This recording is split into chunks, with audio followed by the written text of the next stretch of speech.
nos próximos capítulos da novela A Gata. Para piorar ainda a situação, Esmeralda manda o Marquês pedir desculpas a Lorena pelos insultos, ou ela vai sair daquela casa para nunca mais voltar. Silencioso, resolve pedir desculpas à mulher e avisa que isso não vai mais voltar a acontecer, dizendo que ela pode frequentar a casa, sempre que quiser. Enquanto isso, a reunião com o francês termina, e Gisele diz que ela fez um grande negócio quando o contratou para a galeria. A mulher quer comemorar, mas ele diz que este é apenas mais um trabalho e não tem nada para comemorar. Porém, Gisela avisa que ela é uma dama, e não pode ser deixada sozinha em um restaurante, mandando o rapaz se comportar ou ele vai terminar mais pobre que a mãe de seus filhos. Fazendo biquinho, a Bruaca resolve dizer que quer fazer as pazes com Paulo, pois não consegue ficar brigada com o rapaz, que é o grande amor de sua vida.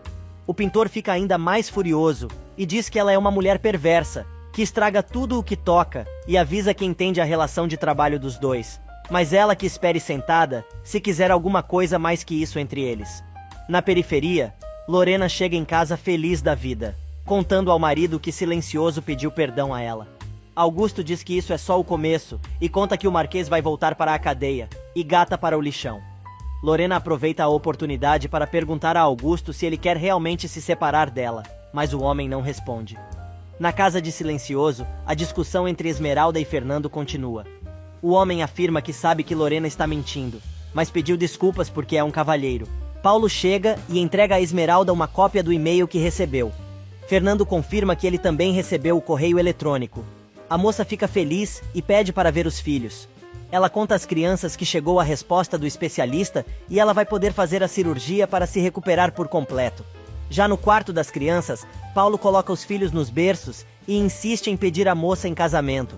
Gata tenta arrumar 1 milhão de desculpas para evitar o compromisso, mas o rapaz não aceita e diz que o casamento desta vez vai rolar. Na periferia, Augusto continua arquitetando sua vingança contra Silencioso e afirma para Lorena que Paulo e Esmeralda só serão felizes por cima de seu cadáver e jura que vai recuperar tudo o que é seu. A mulher lembra que foi ela quem colocou o papel nas mãos do marido. Porém, ele diz que não quer falar do que deve a ela ou não, mas apenas de que está chegando o dia em que ele será o Augusto Martínez Negrete de sempre. Do outro lado da cidade, Paulo e Esmeralda estão no barranco onde passaram a maior parte de sua adolescência, lembrando de alguns momentos que os dois passaram juntos naquele local, mais uma vez jurando seu mútuo amor. E na mansão, depois de contar a Jacira que Paulo e Esmeralda estão se reconciliando, Silencioso fica triste ao lembrar que Perla ainda está desaparecida. Enquanto isso, no barranco, Gata continua relembrando os seus momentos de infância passados ali com Paulo. Eles comentam sobre todos os anos em que estiveram juntos, e a moça diz que mesmo que Augusto tenha anulado o casamento deles, ela sempre se sentirá mulher e esposa do rapaz. Ah, que romântico! E segue o Mela Cueca. Agora é Paulo quem se lembra de quando começou a frequentar o lixão e como aprendeu coisas novas ali, pois tudo aquilo, para ele, era um mundo novo. Os dois se beijam apaixonadamente, demonstrando seu afeto. Porém, a Jararaca de Vermelho aparece e vê os dois no maior love. Frustrada e indignada, ela lembra das palavras de Paulo, quando disse que ficaria com Esmeralda independente de qualquer coisa. Gisela jura que se ele preferiu assim, então vai ficar sem nada. Gisela liga para a Gata e diz que quer falar com a moça. Esmeralda diz que não quer falar com ela, mas a dona da galeria resolve soltar a língua e depois de humilhar a moça mais uma vez, diz que sabe que ela está feliz no momento, porém sempre vai ficar em dúvida se Paulo a ama mesmo ou se está com ela por pena.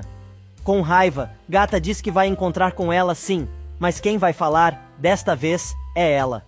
Alguns minutos depois, Gata chega a um restaurante acompanhada por Jacira, quando Gisela chega e faz uma pisada sem graça. No lixão, Chácharas vai ver sua namorada e chama a mulher para sair com ele. No restaurante, Esmeralda e Gisela se enfrentam. A dona da galeria chama a moça de Gata Transformer e não deixa a garota falar. Mas Gata diz que a mulher pode dizer o que quiser, pois a situação acaba naquele momento. Gisela resolve responder que a conversa deve ficar só entre os três e manda Jacira embora. Esmeralda não entende nada, mas Augusto chega de surpresa para completar a mesa. Do outro lado da cidade, o velho lutador de boxe leva a namorada para um passeio de barco e pede Rita em casamento. No restaurante, Gisela, acobertada por Augusto, conta a Esmeralda e Jacira que foi violentada por Paulo. Mas Jacira não embarca nesta canoa furada e responde que sua amiga tem 2 filhos do rapaz e as crianças têm pai. Augusto manda a gata se afastar de Paulo e aproveita para insultar a nora, dizendo que, na verdade, ela não pode ir muito longe porque não consegue andar. Gisela se diverte. Porém, gata avisa que não se deixa mais afetar pela maldade dos dois e avisa que ela e o pai de seus filhos vão se casar, eles gostando ou não. E enquanto Chácharas está seguindo Rita por todos os lados para saber se ela aceita se casar com ele, no restaurante chique, do outro lado da cidade, Gisela exige que Esmeralda desista de Paulo. Rita finalmente aceita o pedido de casamento, e quando os dois estão se beijando, Inês chega com seus comparsas e xinga a sem-vergonhice da avó. E do outro lado da cidade, a discussão entre Gisela e Esmeralda pega fogo. Gata jura que nunca vai deixar Paulo e a dona da galeria afirma que vai transformar a vida da moça num inferno, e ela nunca será feliz. Mas Esmeralda não se mixa, e diz que ela e Paulo jamais vão se separar. Neste meio tempo, Paulo chega à casa da noiva e descobre que ela não está. Mercedes aproveita para perguntar ao rapaz o que ele acha sobre a cirurgia de Esmeralda, confessando que está com muito medo. O pintor aproveita a oportunidade para pedir à empregada para ver seus filhos.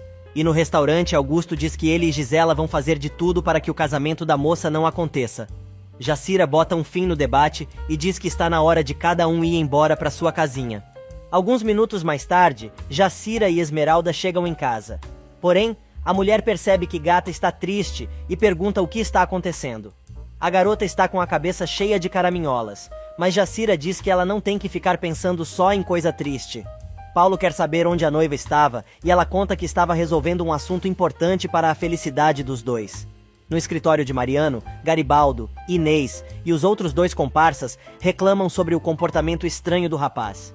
Ele confessa que tem que entregar os documentos da bolsa de estudos assinado, mas não sabe nem escrever seu nome. O rapaz pede ajuda da namorada, que sabe ler e escrever, mas a garota joga os papéis na cadeira e diz que ele devia estar se concentrando no plano para sequestrar Gata.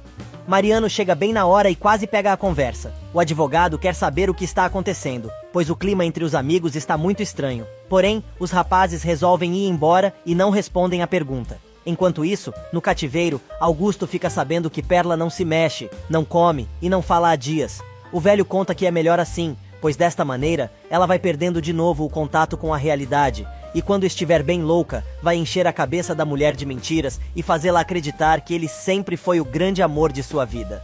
Alguns momentos mais tarde, Mariano, na casa de Esmeralda, diz que ficou com pena de Garibaldo, que não tem sobrenome, não sabe ler nem escrever e nem consegue assinar seu próprio nome. O advogado conta que acha que os rapazes estão chateados por não terem entrado no programa. Esmeralda diz que todos têm que ter bolsas de estudos. Mariano diz que é caro e a moça dá a ideia de fazer uma quermesse no lixão depois de sua cirurgia. Mariano gosta da ideia e diz que pode envolver seus amigos ricos nas doações. No dia seguinte, Fernando e Damião estão indo para o tribunal, registrar um documento na presença do tabelião. Na periferia, Augusto diz que está tão feliz que poderia até tomar uma bebida. Lorena se oferece para ir buscar, mas ele dá uma patada na esposa e diz que no momento só quer se preocupar com sua vitória, pois marcaram a data do julgamento e em breve vão voltar ao que lhes pertence. O homem está tão doido que já começa a separar os bens, dizendo que quando os dois se divorciarem, vão decidir quem fica com a casa. Lorena jura que o marido jamais vai ficar com aquela casa. Agora é a vez da megera dar o troco. Ela diz que sonhar é muito bom. O marido não entende. A mulher pergunta se ele realmente acha que Silencioso ficou de braços cruzados depois que soube do sumiço do documento. Neste meio tempo, o Marquês chega em casa acompanhado de Damião. Ele comenta que agora não tem mais nada em seu nome, e Damião confirma que tudo é absolutamente legal, pedindo que o rapaz calcule os custos das taxas que terão que pagar. Ele também diz ao advogado que precisam saber os custos da cirurgia de Esmeralda. Lorena chega de surpresa ao escritório de Mariano, chorando muito, e diz que é a mulher mais infeliz e a mais malvada do mundo. Na mansão, Esmeralda conversa com Paulo sobre a cirurgia. A moça confessa que está com medo de morrer durante a operação. O rapaz convence a namorada que os médicos não aprovariam o procedimento se houvesse algum risco. E faltando poucas horas para a cirurgia, Paulo diz a Esmeralda que quer se casar com ela imediatamente. Neste meio tempo, Mariano está tentando entender o que a mãe está fazendo ali. A megera, que finge estar desesperada, pensa consigo mesma que precisa saber o que falar para não dar margem para Augusto atrair depois, e por isso, precisa contar ao filho a sua versão da história. Fazendo o maior dramalhão, ela diz que tentou, mas não consegue mais suportar, pois sua família está desmoronando. Ela resolve contar ao rapaz que foi ela quem roubou o papel assinado em branco. Mariano enlouquece com a confissão da mãe e grita que se Silencioso o tivesse denunciado para a ordem dos advogados, poderia ter sido expulso. A mulher grita que está arrependida e se explica que pensou na felicidade de Augusto e fez isso para tentar animar o marido.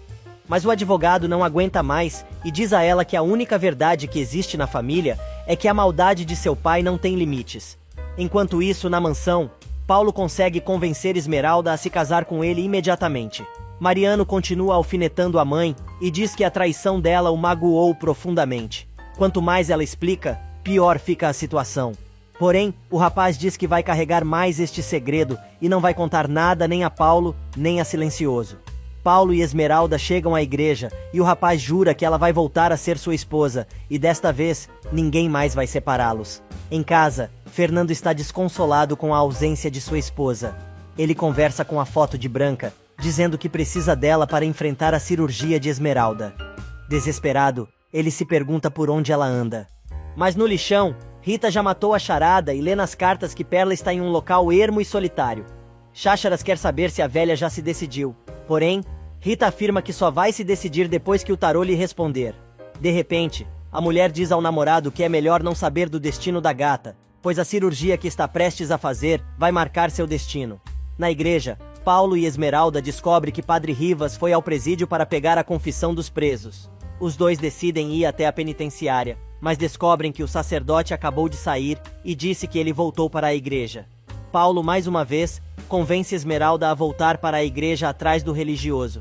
Neste meio tempo, Augusto conta a Gisele que já sabe em que hospital Gata será operada, quem é o cirurgião e quanto Silencioso pagou pela cirurgia. A moça agradece ao comparsa e diz que vai fazer de tudo para que o procedimento de Esmeralda não dê certo. Ela chega ao hospital e vai falar com o direto, se apresentando como enfermeira-chefe da equipe do especialista que vai operar Esmeralda. O médico diz que o especialista está falando com o médico da paciente, mas Gisela alega que está ali para conhecer o resto da equipe que vai acompanhar o procedimento, para que possam trabalhar em equipe. De volta à igreja, Esmeralda e Paulo descobrem que Rivas foi chamado às pressas para receber uma confissão urgente. Os dois se desanimam, mas Paulo tenta manter o astral elevado e jura que, algum dia, ele vai fazê-la muito feliz. Os dois acham estranhos todos os empecilhos que surgiram e se perguntam por que a vida não quer que os dois fiquem juntos. Enquanto isso, na periferia, Augusto está pronto para ir ao tribunal e avisa Lorena que está certo de sua vitória. A mulher conta que confessou tudo a Mariano. O advogado chama a esposa de infeliz, mas ela revela que este segredo era uma arma que ele tinha contra ela, e a megera não gosta disso, avisando que decidiu jogar seu próprio jogo. Porém, o velho avisa que ele não vai ter dó nem piedade quando ganhar tudo de volta, e declara guerra à esposa. Horas mais tarde, Esmeralda já está sendo preparada para a cirurgia. A moça conversa com seu médico, dizendo que ainda não conhece o seu cirurgião. Segundos depois, o especialista chega ao consultório e é apresentado à gata. Na recepção, Paulo conta a Jacira que ele e Esmeralda tentaram se casar mais uma vez, mas não conseguiram encontrar o padre. O rapaz diz que, apesar de não gostar nada de admitir, pode ser que a vida esteja dizendo que os dois não devem ficar juntos. Sem Tavinho, Virgínia e Xavier chegam ao hospital e encontram Paulo e Jacira na recepção. Paulo fica com ciúme do médico do instituto. Já no quarto com Esmeralda, o rapaz fica sabendo que está tudo certo com os exames da moça, e ela deve ser operada no dia seguinte. Mas como a alegria de pobre dura pouco, Gisela chega ao quarto de Esmeralda e pega a moça e Paulo se beijando. Ela resmunga consigo mesma e diz: "Aproveite este beijo, gata nojenta, pois será o último que você dá no Paulo. Digamos que é o beijo da morte." Disfarçada de enfermeira, Gisela volta minutos mais tarde e pega Esmeralda e Paulo adormecidos. A mulher solta uma cobra na cama da garota, que se arrasta lentamente por cima das cobertas.